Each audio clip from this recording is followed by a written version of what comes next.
All right, so we are recording this meeting, and that way, for those of you that are interested in going back and rewatching something that Mr. Carroll has to say during this presentation, you'll be able to do so through our website. So long as you're a member, you can log in and do that.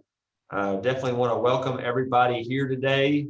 See a few folks here that we don't get to see a lot, so I'm glad for those of you that are rejoining us, and definitely spread the word for all of our meetings and make sure we keep our attendance up, because this is why we do this. You know, we do this to promote what's going on within the HR world and help us all get a little bit better at our jobs and help the employees that we serve. So thank you all for attending today. Just one real announcement for those members that are here, and that is the board has been working the last few months to update, revise the bylaws. You know, it's kind of a best practice to do that every couple of years, and it was 2 years ago that our current bylaws were approved. So over the last probably 4 months or so, we've been working to review those bylaws, and there have been some changes that we are suggesting we make. It is required that 2/3 of our membership approve those changes before they can be sent to SHRM National for SHRM National to approve them. And what I am working on and plan to get out to everyone by the end of this week is just a comparison of what the current bylaws are and what the suggestions are that we're trying to make. But to kind of summarize it in a nutshell, we're trying to make sure our bylaws mirror as far as the format that SHRM National recommends. And we're trying to kind of better define some of the things that were a little ambiguous or unclear in our current bylaws. So that's essentially what we've done. But you will be receiving by the end of this week kind of a comparison tool for you to see what our current bylaws are, what our suggested changes are, and a final draft of that. And then included in that email, we'll have a time frame of when our membership can vote, and it'll take 2/3 approval of our active members to approve those changes and should send it to SHRM National for their approval. To kind of get right into our presentation today, we have Mr. Devin Carroll here today. He is a financial planner who is very passionate about simplifying Social Security. I've had the privilege of listening to Mr. Carroll come and speak to our employees here at the city before, because some of our employees do not pay into Social Security. So he was kind enough to come explain the windfall elimination provision, which is not something that everybody easily understands. So it was good to have him come in and explain it, and to hopefully make that a little clearer and provide some good insight for our employees so they can better prepare for their future. Devin Carroll is the owner of Carroll Investment Management. Today, he is here to talk about the $40,000 Social Security mistake. So with that being said, I will turn it over to you, Mr. Carroll.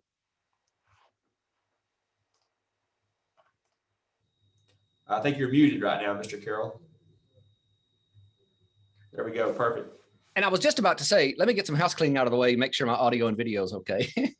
So you took care of that for me. But just to make sure, again, everyone can hear me fine and see me fine as well, right? Yes, sir. Yes, it's all good. Perfect. All right. Okay, well, thank you guys so much for having me. I really appreciate the opportunity to talk to you guys. And I hope I can share a few things with you that you can take back to some of your employees, especially those of you who work in a benefit standpoint as well, working with payroll, in helping to offer your employees some additional guidance here, because there is a big mistake that I think a lot of employees are making, and they're just not getting any guidance on where they can go to sidestep this mistake. And it's so easy and it's so avoidable. But some of that starts with HR. So I wanted to share a few thoughts with you today about Social Security benefits and the earnings record, and how you guys can be proactive in helping your employees go in and check that earnings record every year. So I do have a few slides I want to use. This is a fairly complex topic, but you know, after doing this over and over and over for several years, I think I've got it boiled down pretty well where it's easy to understand, and especially by a smart group such as yourself. However, it's still a topic that's best presented visually. So I've got a few slides I want to go into and take you through a few of the things that these folks should be looking at on their Social Security, and maybe give you some guidance and education along the way as well, to arm you better to be able to help them. So with that, I'm going to attempt to share my screen. Not sure how this is going to work, so we'll see. Just a moment. So I'm working with 3 screens, which is never good. Well, I'll guide you through on what we can see, Mr. Carroll. Okay. Okay. I'm going to share. I'll just go ahead and share this screen. Hit start. Perfect. We're seeing your PowerPoint, the biggest Social Security mistake. Perfect. Now, hopefully you're seeing it in full screen. Yes, sir. Awesome. Okay. So let's jump right into this. So when you're trying to figure out how to avoid this mistake, we've got to go back and understand first how these benefits are calculated. But let me give you a little bit of background even before we get there. Since the inception of Social Security, there's been $1.2 trillion in wages that the Social Security Administration has not been able to match up to an individual. So they have these earnings come in through their Form W-2s, 1099s, whatever they may be, and they can't match them. So they have these earnings that have been paid in, and instead of crediting those towards an individual's benefit, they just put them in this earning suspense file because they can't figure it out. They don't know where they go. Now, some of that's from clerical error. Maybe their employer transposed a Social Security number. A lot of it is coming from the fraudulent use of Social Security numbers from illegal immigrants. But still, there's a large number of earnings that are coming in that they can't get matched up. The last number I saw was actually in 2012, which is now almost 10 years old, but it was $71 billion in wages that was reported that they could not assign. And that was for a single year. So this is not an isolated problem. This is a pretty widespread problem. And I've seen individuals who have worked at one job for 30 years, and right in the middle of that long career, they'll have a gap in their earnings. And sometimes it's not just zeros recorded. Sometimes the incorrect earnings are recorded because something got transposed or some other little error happened. So checking that earnings record, I cannot stress enough. This needs to be an annual task that you remind your employees to do. So about the midpoint of every year, it should be updated for the prior year. So they can log on to their My SSA account. They can get in there and they can see exactly what the earnings have been reported as. Okay, with that, let's jump into this. I want to show you the difference that having a few years of missing earnings can actually make. So we're going to quantify this in real dollars, and it's a substantial amount. But to do that, we've got to understand how this benefit is even calculated. So I'm not going to go through the entire calculation. I just want to go through the first 2 steps because those are the steps that are most pertinent to this error and mistake that people are making. So the first thing that the Social Security Administration is going to do is they're going to calculate the averaged indexed monthly earnings. Now that's specific to an individual. The next thing they'll do is they'll apply that averaged index monthly earnings to the benefits formula, and that gives them the primary insurance amount. Now I'm going to go a little bit deeper on both of those steps so it'll make sense. Let's start with the first step to calculate the averaged index monthly earnings. So to do this, they take all of your historical earnings in the actual amount that you had, and they inflate those to account for economy-wide inflation or wage inflation specifically that happened throughout that individual's working history. Now, they only do that through age 59 with the indexing. Earnings at 60 and later, those are all used at face value. So those don't actually get inflated. So once they have all of the earnings, then they take out the highest 35. They sum those up, and then they divide the sum by 420, which is simply the number of months in 35 years. And that gives them the averaged index monthly earnings. And once they have that, then they can apply that AIM to the formula. So there's something really important to know about this formula. It's not just any formula, right? It's not the year you retire. It's not the year you stop working. It's specifically the formula that's in place the year you turn 62, the year you become disabled, if that happens before 62, or the year you die, if that happens before you are 62. Now, this formula is very specific. There are certain numbers, and those numbers in this formula actually change every year. So knowing what year that formula is applied to you is very important if somebody is going back trying to calculate their own benefit. But this actually isn't the most important part of it. That first step was the most important part where we're calculating the average index monthly earnings. But this matters, and I'm going to show you why in just a moment. So once you have the averaged index monthly earnings, it gets applied to this formula. Now there's going to be some numbers here, so just bear with me for a minute because it might seem a little bit tedious, but this stuff does matter, and you're going to see why. So the first set of bin points is the earnings between $0 and $996. You multiply that times 90%. And then you have the amount between $997 and $6,002. That's get multiplied at 32%. And then the amount above $6,002, which gets multiplied at 15%. Now I'm going to tie all this together real quick. Let's assume that you have an averaged index monthly earnings of $7,000. Here's the way it would get applied to this formula. So the first 996 multiplied at 90%, that's $896. And then you have the second band of earnings that gets multiplied through there. That adds an additional $1,601.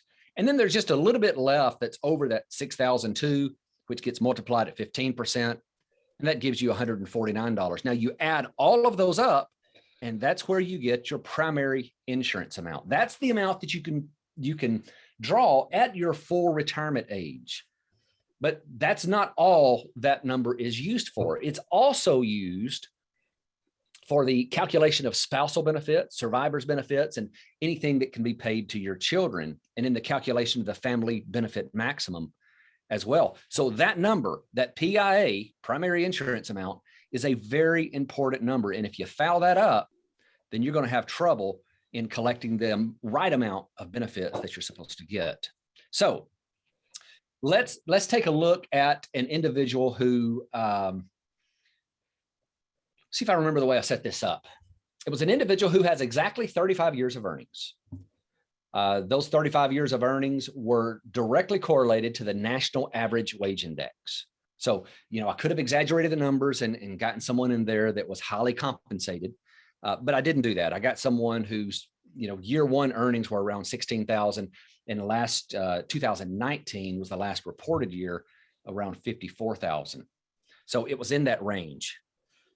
So we took that individual and we said, what would happen if we took out the first year of earnings? And then what about the second year? What if those years were missed? What about the first three? What if all three of those were missed, or the first four? And then I went up to the first 5 years because I wanted to get an impact of all of those years. And you can see how this starts to work through. For an individual who earned average wages, if they missed the first year, that would give them about $11,000 less in total lifetime benefits. Now, I don't know if I said this, but I took that out over a 20-year retirement time frame. So that would cut about $11,000 off of the amount they were paid in benefits. Missing the first 2 years, it would increase to about $23,000. The first 3 years, it's more than $30,000.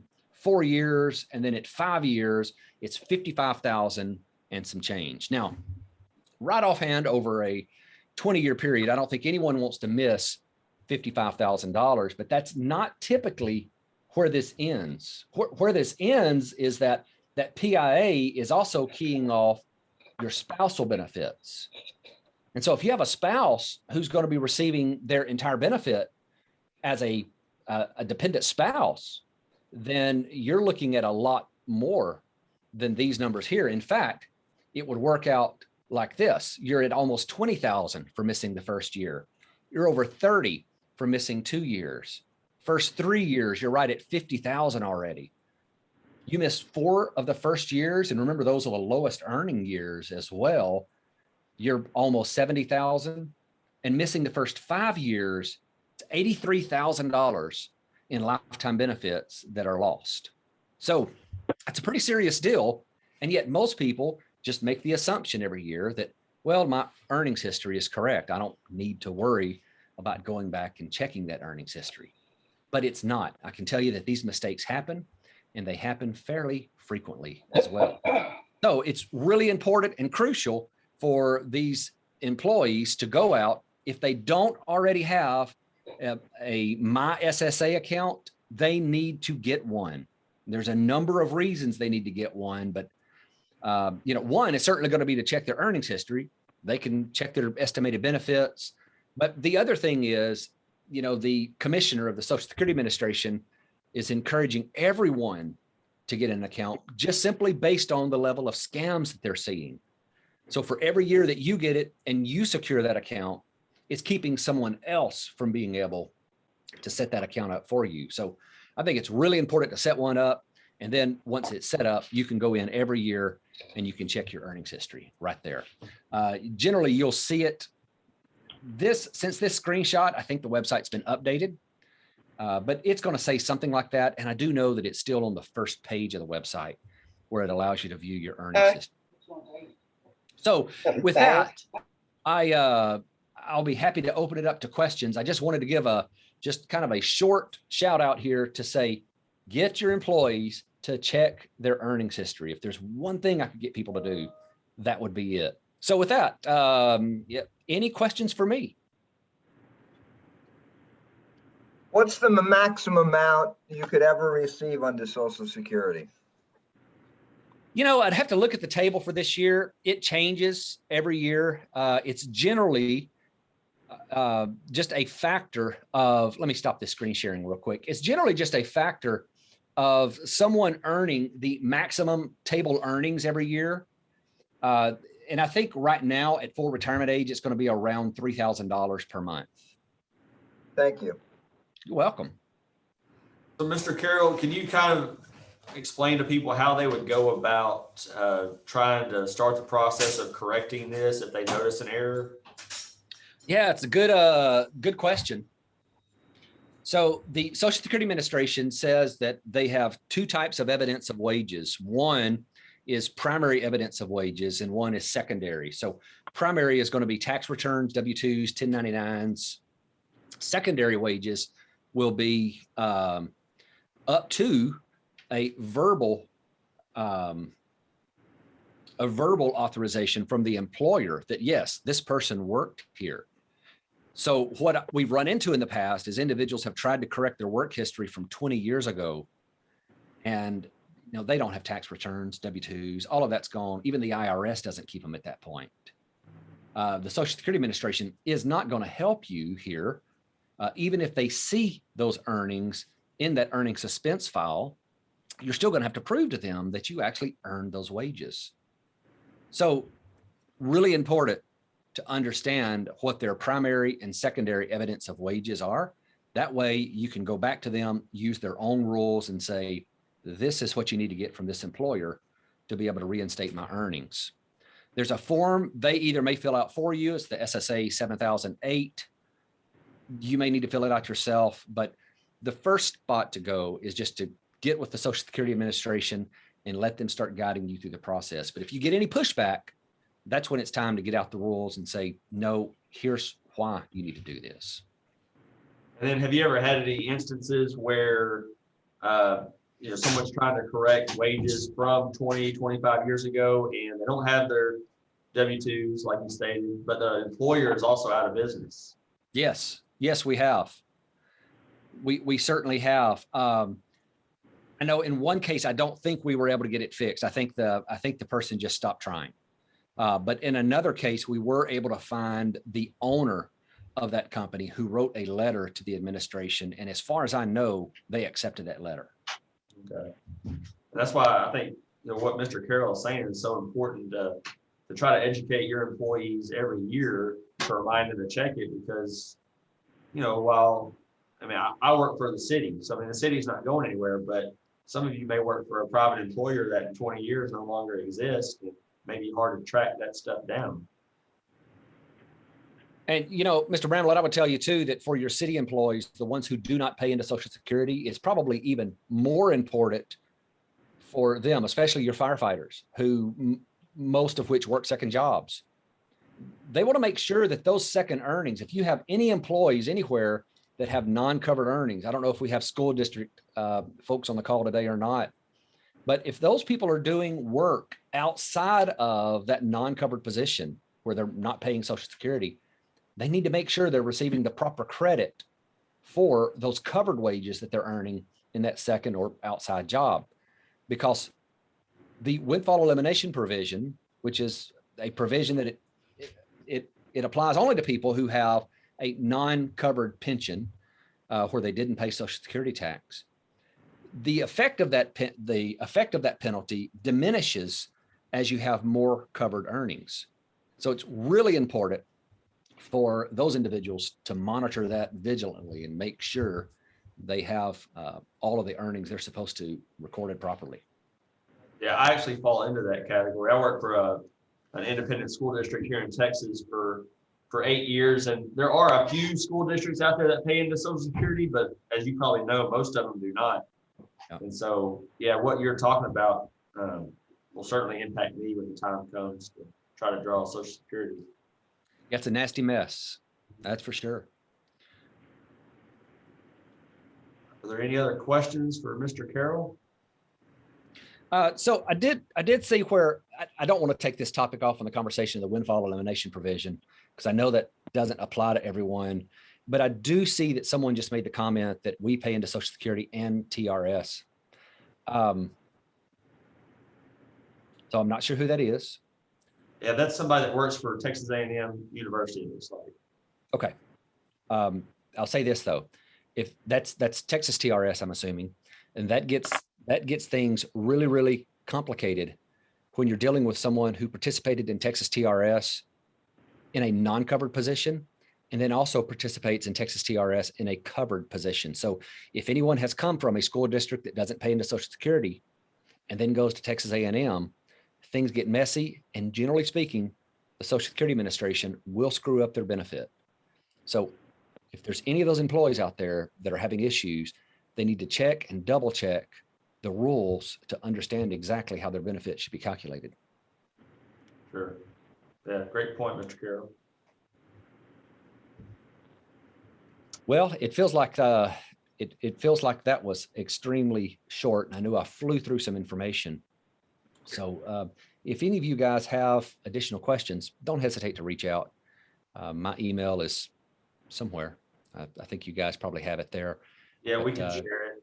Yeah, I'd be happy to answer your questions. It does take me a little while sometimes. We get so many emails, it's ridiculous now, but happy to reach out to local people and help you out when I can. Yeah, great.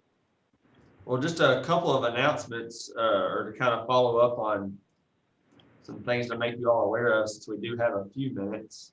Like I said, you'll be getting some information out from us regarding the bylaws review and revision. Make sure you continue to monitor your email, because you should be receiving, I think tomorrow the emails will go out to let you know about next month's next month's meeting, which will be the future of work in HR, promoting business success in a changing global workplace. That'll be from Rose Morales. She's a field services director at SHRM. So we look forward to hearing from her. You'll also receive from us an email to complete a survey for today's speaker. So please take time to fill that out. There's only ever a couple questions on there, so it won't take you long at all. Just trying to get some feedback so we can continue to provide the speakers and topics that interest you and you find beneficial for what you do. And I just appreciate all of you taking the time today. I know today's meeting was very quick, so luckily you're able to get back to what you do for a living, and we're not taking up too much of your time. But we certainly look forward to seeing you all next month on June 8th. And, oh, one last thing. We are going to go back to having in-person meetings. So we're looking forward to that.